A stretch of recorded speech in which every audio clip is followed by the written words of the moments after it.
अतिशय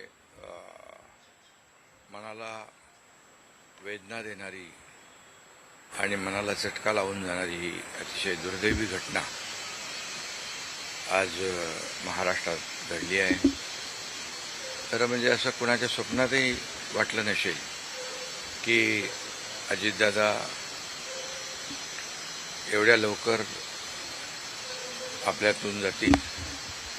ही महाराष्ट्रासाठी अतिशय दुःखद आणि दुर्दैवी घटना अजितदादांच्या जाण्याने झालेली आहे. खरं म्हणजे अजितदादा गेले अनेक वर्ष या महाराष्ट्राच्या राजकारणात नेतृत्व करत होते आणि अतिशय परखड स्पष्ट वक्तेपणा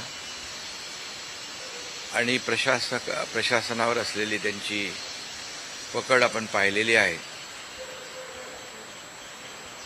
प्रत्येक गोष्टीचा त्यांना बारीक अभ्यास करून बोलण्याची सवय होती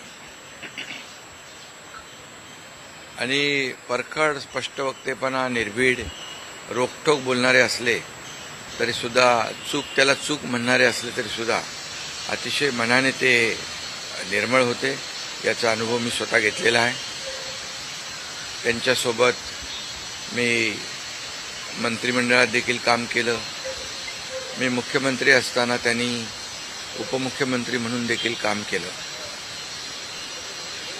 आणि जेव्हा मुख्यमंत्री मी असताना